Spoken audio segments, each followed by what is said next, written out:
Il était une fois, à Milan, une sorte de niche creusée dans les murs de l'hôpital. À l'intérieur de ces niches, il y avait une sorte de nid où des mamans démunies abandonnaient leur bébé. S'y rendaient des femmes pauvres ou d'autres qui avaient accouché sans s'être mariées. Dans la nuit, elles y déposaient leur bébé, faisaient tourner la plateforme, sonnaient une cloche et bia disparaissaient. Cet endroit, on l'appelait tourne, ce qui signifie je reviens. Certainement parce que les mamans, avant d'abandonner leur bébé, leur disaient tourne. Il arrivait en effet que quelques-unes, prises de remords, changeaient d'avis et revenaient sur le pas à récupérer leur bébé. Mais les tournes ne tournaient que dans son sein. Ils ne revenaient jamais en arrière et le bébé est resté comme cela.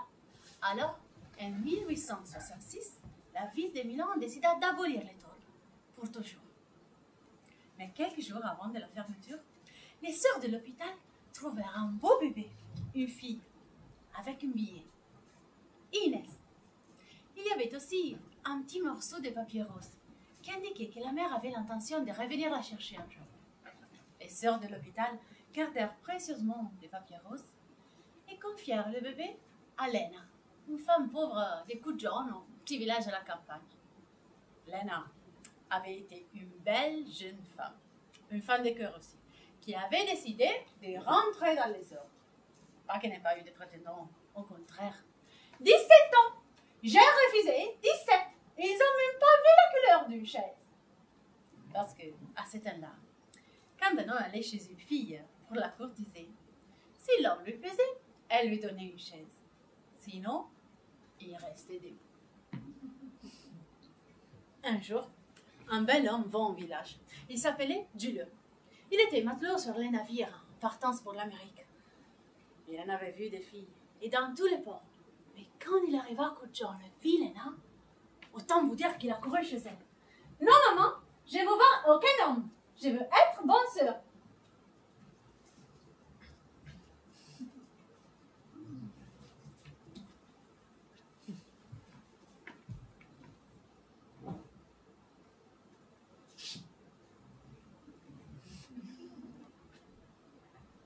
Giulio était à son aise, sûr de lui, parce que sur le navire, il en avait appris des choses.